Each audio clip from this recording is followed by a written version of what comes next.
በእግዚአብሔር መኖር የሚያምን በእግዚአብሔር ፈጣሪነት የሚያምን በእግዚአብሔር መጋቢነት የሚያምን ብዙ ሰው አለ። የሚታመነው ግን በጣም ጥቂት ሰው ነው።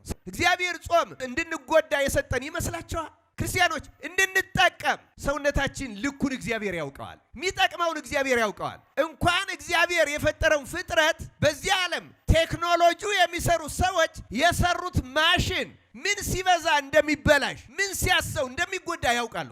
ከዝሙት ይጠብቃል፣ ከርኩሰት ይጠብቃል፣ ከክህደት ይጠብቃል፣ ከኑፋቄ ይጠብቃል። ቅዱስ ገብርኤል አይምሮአችን፣ ልቡናችን፣ ሰውነታችን ከክህደት ይጠብቅልን።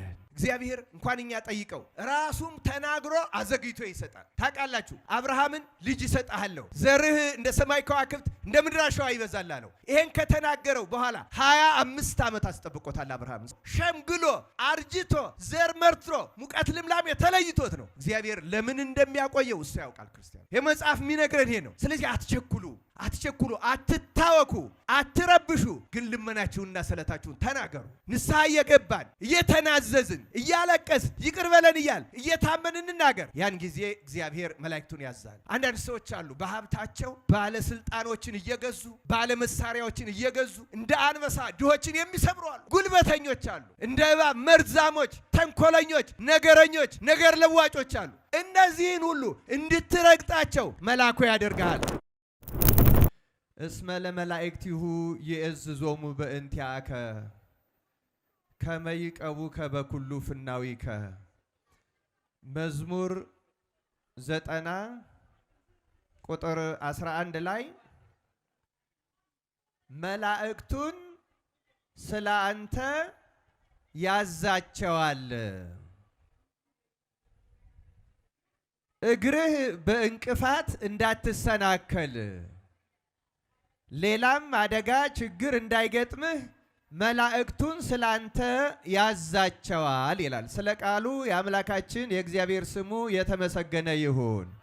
መዝሙር 90 ወይም በአማርኛው 91 ቁጥር 1 ጀምሮ ወይም እንዳለ ምዕራፉን ስንመለከተው እግዚአብሔር በቸርነቱ እርሱን ለሚፈሩት ዘይሃድር በረድኤተ ልዑል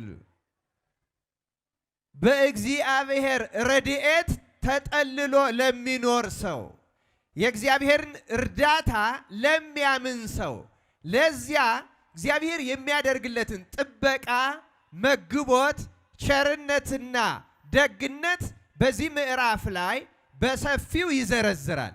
እግዚአብሔር ለወዳጆቹ የሚያደርገውን በሙሉ ያሳያል። አንድም ሳይቀር በዚህ ምዕራፍ ላይ አለ ማለት እንችላለን። እግዚአብሔር የዚህ ምስጢር ይግለጥልን። ክርስቲያኖች አንድ ባንድ ብንነጋገርበት ምንኛ ደስ ያሰኝ ነበረ። እግዚአብሔር መላእክቱን የሚያዝላቸው ሰዎች ምን አይነት ሰዎች ናቸው ብንል በእግዚአብሔር የሚመኩ በእግዚአብሔር የሚታመኑ ልክ ዛሬ በዓሉ ላይ እንደምናስባቸው እንደ 3 ደቂቅ በእግዚአብሔር የሚታመን ሰው ተመልከቱ። በእግዚአብሔር የሚያምን ሰው ብዙ ሰው አለ። ክርስቲያኖች ይሄን ለይታችሁ እንድሰሙ ፈልጋለሁ። በእግዚአብሔር መኖር የሚያምን በእግዚአብሔር ፈጣሪነት የሚያምን በእግዚአብሔር መጋቢነት የሚያምን ብዙ ሰው አለ። የሚታመነው ግን በጣም ጥቂት ሰው ነው። መታመን ምንድን ነው? መታመን ከማመን አንድ ደረጃ ይጨምራል። ክርስቲያኖች ይብሎ ለእግዚአብሔር ምስካዬ ወፀወነ አንተ መጠለያዬ መጠጊያዬ ይለዋል እግዚአብሔርን። ይሄ በማንኛውም ጊዜ ነው የሚለው። አሁን 3 ደቂቅ ዛሬ ከእቶን እሳት መውጣታቸውን መታሰቢያ አድርገን እናከብራለን። ባይወጡስ አናከብረውም ወይ? ሰማዕታት እኮ ሰማዕታት በእሳት ተቃጥለው በዓላቸውን እናከብረዋለን። በአንበሳ የተበሉትን በዓላቸውን እናከብረዋለን። አንገታቸው በሰይፍ የተቀላውን እናከብረዋለን። በሌላም አደጋ ውስጥ ሕይወታቸውን ለሃይማኖታቸው የሰጡት ሰዎች እናከብረዋለን። ተመልከቱ ክርስቲያኖች፣ የምናከብረው ዛሬ ስለ ዳኑ ብቻ አይደለም። ክርስቲያኖች አስተውሉ። ስለ ዳኑ ብቻ አይደለም የምናከብረው።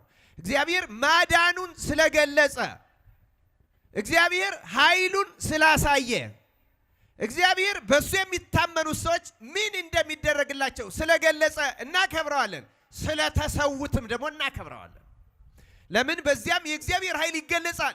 በሁለቱም እግዚአብሔር ይገለጻል፣ ይከብራል። በሁሉም የሚከብረው እግዚአብሔር አምላካችን ስሙ በፍጥረት ሁሉ የተመሰገነ ይሁን። ክርስቲያኖች በእግዚአብሔር መታመን፣ በእግዚአብሔር መመካት በጣም አስፈላጊ ነገር ነው። ሰለስቱ ደቂቅ ከእቶኑ ሰዓት በፊት መጀመሪያ የተመኩበትን ትምክህት እዚያው ትንቢተ ዳንኤል ምዕራፍ 1 ላይ እናገኘዋለን። ናቡከደነጾር ማርኮ ካወረዳቸው በኋላ የነገስታት ልጆች ስለሆኑ አስመርጦ የከለዳውያን ትምህርት አሁን የሚባል አሁን የዩኒቨርሲቲ አይነት ትምህርት ውስጥ እንዲገቡ አድርጓቸው ነበረ። እዚያ ሲገቡ ከለዳውያን እግዚአብሔርን የማያምኑ ሰዎች የሚበሉትን ምግብ እንዲበሉ አቀረቡላቸው። ለዚያውም የምቾት ምግብ፣ ክርስቲያኖች የቅንጦት ምግብ፣ ጠጅ እየተቀዳ ጮማ እየተቆረጠ እንዲህ ያለ ነገር ቀረበላቸው። እነሱ በሁለት ምክንያት አንበላውም አሉ። አንደኛ በእስራኤል በኦሪታቸው መሰረት አሕዛብ የሚበሉት እስራኤል የማይበሉት ምግብ ስላለ፣ ሁለተኛ ወገኖቻቸው በስደት በመከራ በጭንቅ ስላሉ እነሱ ምቾቱን አልፈለጉትም። ጥንትም ምቾት የሚያውቁ የነገስታት ልጆች ናቸው ሰለስቱ ደቂቅ። ታውቃላችሁ ሰለስቱ ደቂቅ የንጉሥ ልጆች መሆናቸውን። የእስራኤል ንጉሥ ልጆች ነበሩ፣ የይሁዳ ንጉሥ ልጆች ነበሩ። የኢያቄም ልጆች ናቸው፣ የንጉሥ ልጆች ናቸው። ምቾት ያውቃሉ፣ ድሎት ያውቃሉ። ንጉሡም ወስዶ በንጉሡ ቤተ መንግሥት ዙሪያ ምቾት ያለበት ሕይወት ውስጥ ነበር ያስገባቸው። እነርሱ ግን አንበላም አሉ። ምን ትበላላችሁ ተባሉ። እኛ ጥሬ ሽምብራና ንጹሕ ውሃ እየጠጣን ጥሬ ሽምብራ እንበላለን አሉ። እና ኃላፊው መጋቢያቸው እንዲህ ያለ ጥያቄ አመጣ። እናንተ ጥሬ ሽምብራ እየበላችሁ ውሃ እየጠጣችሁ፣ ሌሎቹ አብረዋችሁ የሚማሩት ጮማ እየቆረጡ ጠጅ እየጠጡ የነሱ ሰውነታቸው ወፍሮ መልካቸው አምሮ፣ እናንተ ፊታችሁ ገርጥቶ ሰውነታችሁ ከስቶ ቢያይ ንጉሡ ምን አድሎ ፈጽመህባቸው ነው?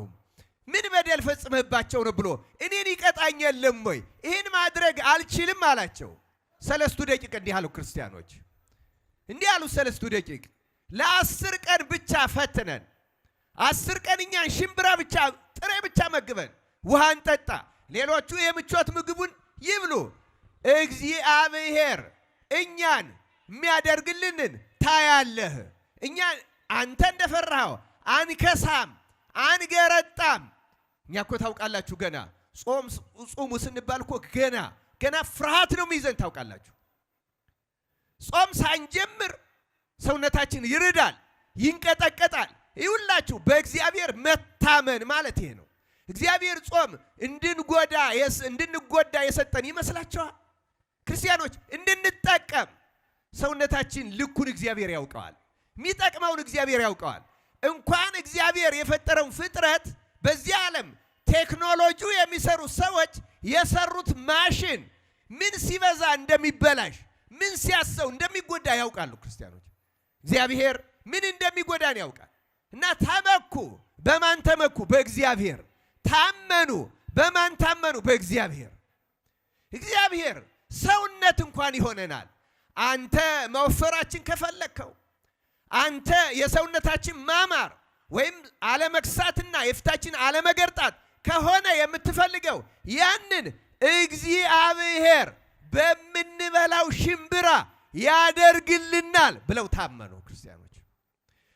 ክርስቲያኖች የጾም በምትበሉት እግዚአብሔር እንደሚፈውሳችሁ ታመኑ። ክርስቲያኖች እግዚአብሔር ጤና እንደሚሰጣችሁ ታመኑ፣ ተመኩ። ክርስቲያኖች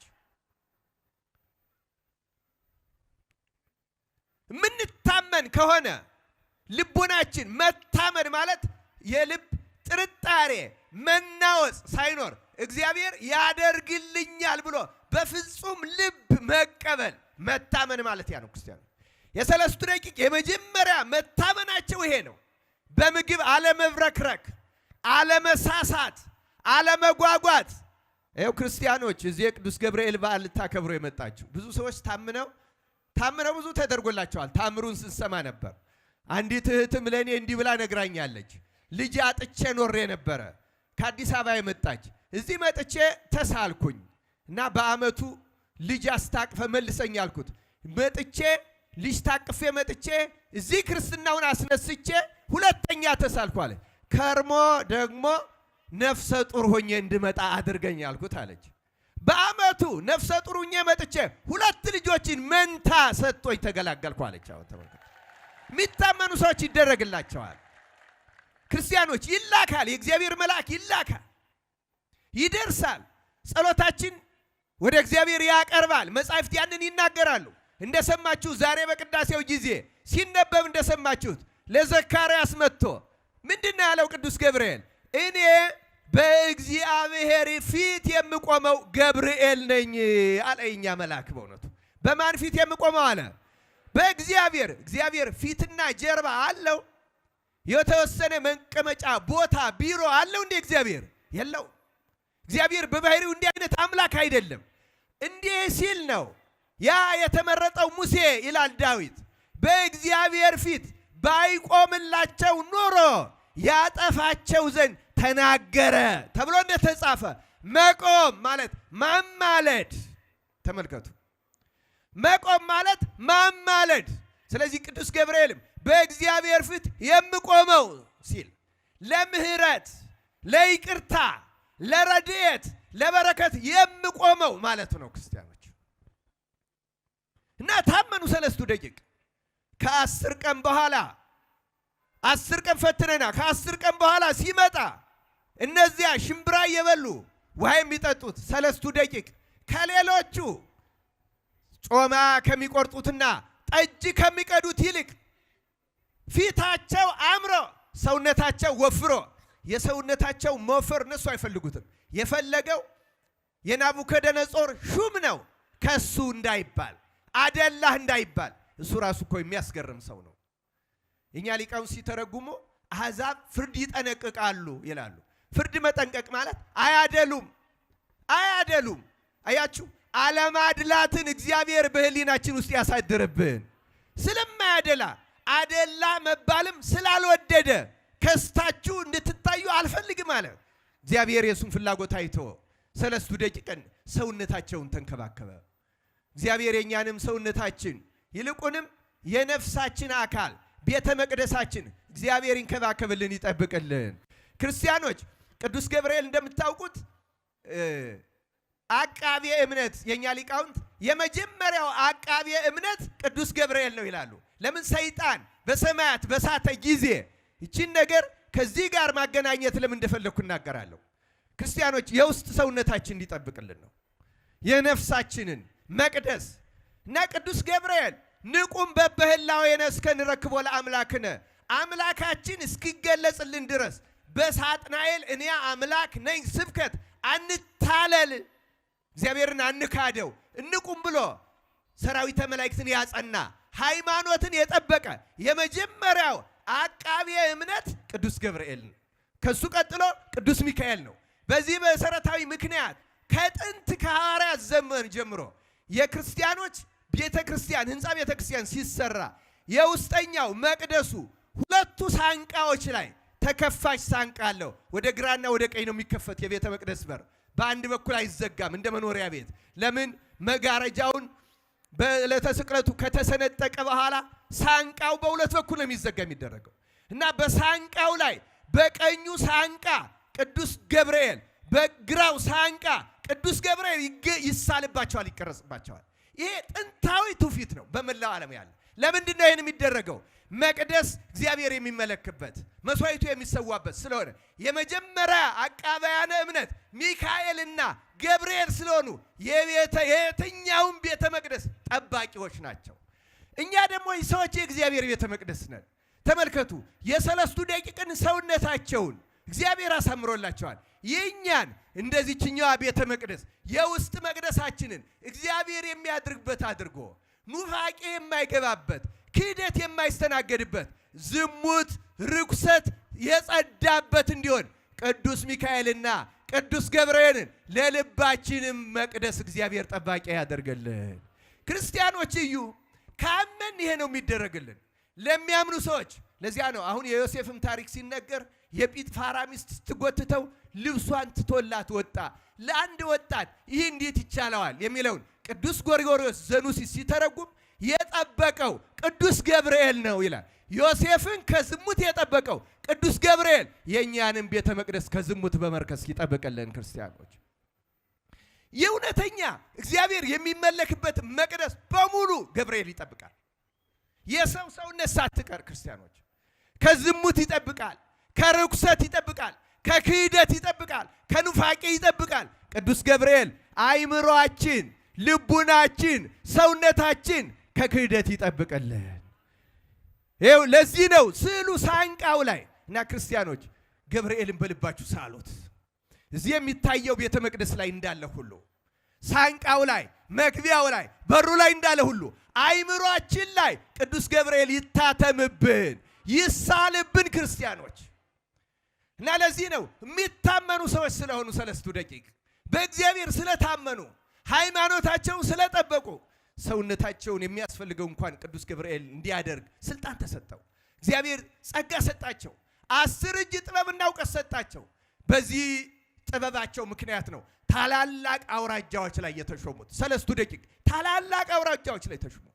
ዳኞቹ ነው አገለገሉ። የማረኳቸውን አገር የባቢሎንን ሕዝብ አገለገሉት በቅንነት። ሃይማኖት ያለው ሰው ሁሉም በቅንነት ያገለግላል። እግዚአብሔር እንደነ ሰለስቱ ደቂቅ በቅንነት እንድናገለግል በቸርነቱ ይርዳን። ለዚህ ነው ክርስቲያኖች ዛሬ በምናከብረው በዓል ላይ ሰለስቱ ደቂቅ ወደ እሳቱ ሲገቡ ተደጋግሞ ሲነገር እንደሰማችሁት የተናገሯቸው ቃላት የመታመን ቃላት ናቸው። መታመን ከማመን በተጨማሪ ያለ መታመን በልብ ውስጥ ያለ የማይናወጽ አቋም የምናመልከው አምላካችን ከሚነደው እቶን እሳት ያድነን ዘንድ ይችላል። ባያድነንም ግን አንተ ላቆምከው ምስል አንሰግድም። መታመን ማለት ይሄ ነው። ክርስቲያኖች ገብርኤልን የምታከብሩት ስላደረገላችሁ ብቻ መሆን የለበትም። ሰለስቱ ደቂቅ እግዚአብሔር ስለሚያደርግላቸው ነገር ብቻ አይደለም የታመኑት። ባያደርግም ነው ያሉት፣ ባያድነንም። ክርስቲያኖች አስተውሉ። ለምንድን ነው እንዲህ ያሉት? እንዲህ ያሉት አንድ አማኝ የራሱ ፍላጎት አለው። ከራሱ ፍላጎት በላይ ግን አማኝ የሚያሰኘው ፈጣሪ ያ አማኝ እንዲፈጽመው የፈለገውን መፈጸም መቀበል ፈቃደ እግዚአብሔር የሚባለው ይሄ ነው። ክርስቲያኖች ታውቃላችሁ፣ አባታችን ሆይ ብለን ስንጸልይ ፈቃድህ በሰማያት እንደሆነች እንዲሁም በምን ትሁን ነው የምንለው። ፈቃድህ በመላእክት ዘንድ የመላእክት ፈቃድ የለም። መላእክት ፈቃድ የላቸውም። ምን ማለት ነው? ነፃ ፈቃዳቸው ተቀምጧል ማለት አይደለም። ፈቃዳቸው የእግዚአብሔርን ፈቃድ ብቻ መፈጸም ነው። እኛ ሰዎች ግን የእግዚአብሔርን ፈቃድ ከመፈጸም ይልቅ የእኛን ፈቃድ እግዚአብሔር እንዲፈጽም ነው የምንፈልገው። እስኪ አስተውሉ። የምንፈልገው ምንድን ነው? የእኛን ፈቃድ ማን እንዲፈጽም ነው? እግዚአብሔር። እውነተኛ አማኝ ግን ምንድን ነው የሚያደርገው? የእሱም ፈቃድ እግዚአብሔር እንዲፈጽመው ሳይሆን የእግዚአብሔርን ፈቃድ አማኙ እንዲፈጽመው ነው የሚጠበቀው። ለዚህ ነው ተመልከቱ ክርስቲያኑ፣ ፈቃድህ በመላእክት ዘንድ ሳትከለከል እንደምትፈጽመው። መላእክት የኔ ፈቃድ አይሉም፣ ያንተም ፈቃድ ነው። አሁንም ደግሞ እኛ እንደ መላእክት ሆነን ያንተ ፈቃድ በምድር በእኛ ዘንድ የምትፈጸም ትሁን የምንለው። አሁንም ፈቃዱ በምድር ትሁንልን። ክርስቲያኖች ሰለስቱ ደቂቅ መታመን ማለት ይሄ ነው። መታመን ማለት ምን ማለት ነው? የኔ ፈቃድ ሳይሆን የማን ፈቃድ ይሁን? መልሱልኝ። የማን ፈቃድ ይሁን? እግዚአብሔር።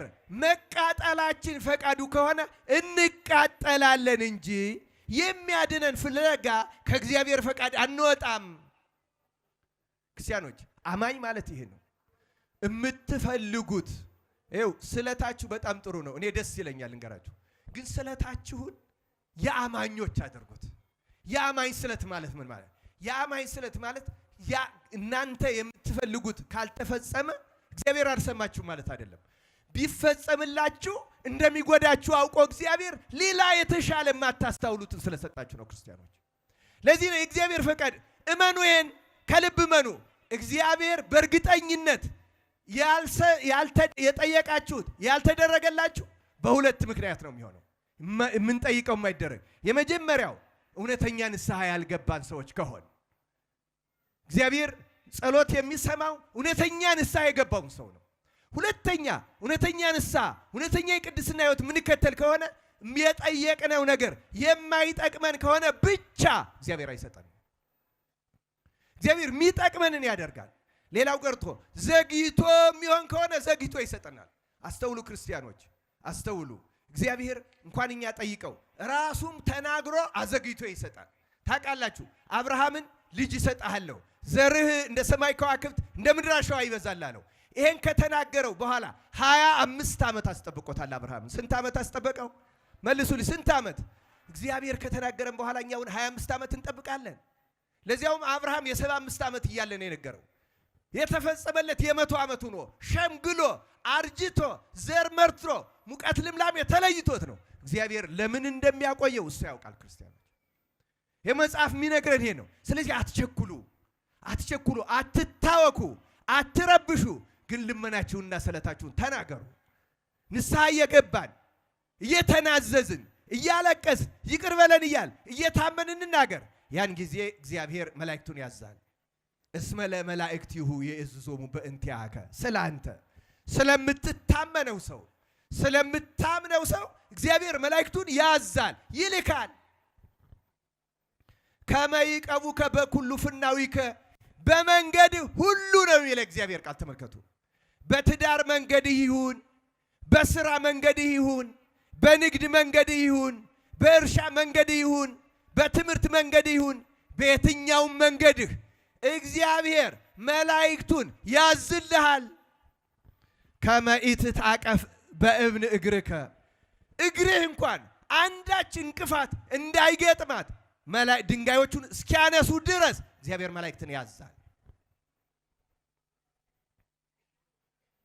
እንዲያውም ይላል ላይለው ተኩላ ወከይሲ ትከይድ፣ ተኩላንንና እባብን ዘንዶውን በእውነት ትጫማዋለህ።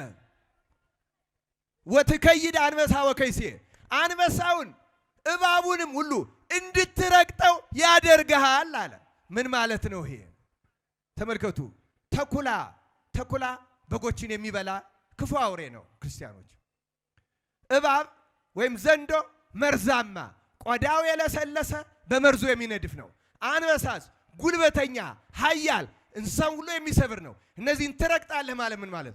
አንበሳ የጉልበተኛ የባለስልጣናት የባለ ዘመን የባለ ጊዜ ሰዎች ምሳሌ ነው። እባብ የተንኮለኞች ሰዎች ምሳሌ ነው። ተኩላ የስግብግብ የምቀኛ የበላተኛ ምልክት ነው። እነዚህን ሁሉ እንድታሸንፋቸው እግዚአብሔር መልአኩን ይልክልሃል። ክርስቲያን ሆይ ወትከይድ አንበሳ ወይከሲ፣ ጉልበተኛ ቢያስቸግርህ እንደ አንበሳ የሚመካ ድምፁ የሚያፍገመግም ስልጣን ያለው ሀብት ያለው በሀብቱ ብዙ ነገር የሚያደርግ አንዳንድ ሰዎች አሉ። በሀብታቸው ባለስልጣኖችን እየገዙ ባለመሳሪያዎችን እየገዙ እንደ አንበሳ ድሆችን የሚሰብሩ አሉ። በእውነት የሚሰብሩ አሉ። ጉልበተኞች አሉ። እንደ እባብ መርዛሞች፣ ተንኮለኞች፣ ነገረኞች፣ ነገር ለዋጮች አሉ።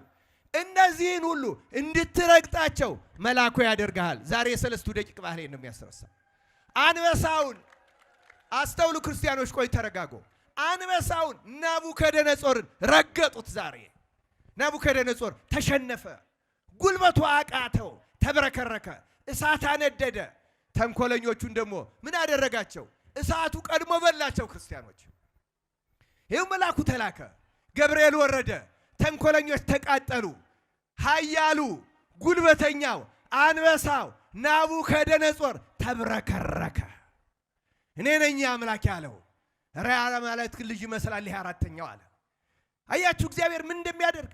በእግዚአብሔር የሚታመን ሰው ይሄ ይደረግለታል። ስለዚህ ክርስቲያኖች አንፍራ፣ አንጨነቅ፣ አንታወክ፣ አንረበሽ። እንታመን፣ በእግዚአብሔር ረድኤት እንታመን። ያ ከሆነ እግዚአብሔር መላእክቱን ያሳል። አምላካችን እግዚአብሔር ለሰለስቱ ደቂቅ ብቻ አይደለም ይሄን ያደረገው። እግዚአብሔር መላእክቱን እየላከ ብዙ ድንቅ ታምራትን ለብዙ ሰዎች አድርጓል። ክርስቲያኖች ዛሬም ያደርጋል። የሚያደርግላቸው ሰዎች ግን በረድኤተ እግዚአብሔር ተጠልለው የሚኖሩ ሰዎች ናቸው። እነማን ናቸው አልኳችሁ? እነማን ናቸው እግዚአብሔር የሚልክላቸው? መልሱልኝ። እነማን ናቸው? ዘይሃድር በረድኤተ ልዑል፣ በረድኤተ እግዚአብሔር ተጠልሎ የሚኖር ጧት ማታ ቤተክርስቲያን የሚመጣ ንስሐ የሚገባ ረድኤተ እግዚአብሔርን ጥግ የሚያደርግ ጎሳውን ጥግ የሚያደርግ አይደለም። ሀብቱን ጥግ የሚያደርግ አይደለም። ንገራችሁ መልኩን፣ ቁመናውን፣ ስልጣኑን ጥግ የሚያደርግ ዘይሃድር በረድኤተ እግዚአብሔር ወይነብር ውስተ ጽላሎቱ ለአምላከ ሰማይ፣ በሰማይ አምላክ ጥላ ውስጥ ለሚኖር ይብሎ ለእግዚአብሔር ምስካዬ ወፀወነ አንተ አምላኬ ረዳዬ ወይትወከል ቦቱ። አው እግዚአብሔርን በሱ ጥላ የሚኖር ስሙን በጧት በማታ የሚያነሳ ቃሉን የሚሰማ የሚጸልይ ንስሐ የሚገባ ለዚህ ነው። ለዚህ እግዚአብሔር ይረዳል። በእውነት እግዚአብሔር ያድነኛል፣ እግዚአብሔር ይጠቅመኛል የሚለውን ያንን እግዚአብሔር መልአክ ይልክለታል። አምላካችን እግዚአብሔር መልአኩ ቅዱስ ገብርኤልን እንደላከላቸው እንደ 3 ደቂቅ ያለ ሃይማኖትን አስቀድሞ ያደለን። ክርስቲያኖች የ3 ደቂቅን እምነት ያደለን ያደላችሁ የነርሱ መታመን ይስጠን። በእውነት በጾም የምንመካ እንደነሱ ደስ የሚለን በሽምብራ በውሃ የንጉሥ ልጆች ነበሩ፣ ቀበጦች ነበሩ፣ ትዝ አይላቸው ሃይማኖተኞች እና የተመኩት በእግዚአብሔር ነው። እግዚአብሔር ረድቷቸዋል፣ መልአኩን ልኮላቸዋል። ዛሬ የምናከብረው ያን እርዳታ ለማግኘት ነው። በእግዚአብሔር እንደምናምነው በእግዚአብሔር በሕይወታችን ታምነን መላእክት እንቅፋቶቻችን የሚያነሱልን ሆነው እንደተጻፈው በየቦታው በየአካባቢው ያለውን አንበሳውንም ከይሲውንም ረግጠነው ድል ነስተነው እግዚአብሔርን ስሙን በዓለም ላይ አክብረን ለማስከበር እንድንበቃ አምላካችን እግዚአብሔር በቸርነቱ አይለየን። ቅዱስ ገብርኤል በአማላጅነቱ አይለየን። እንኳን አደረሳችሁ። መልካም በዓል ይሁንላችሁ።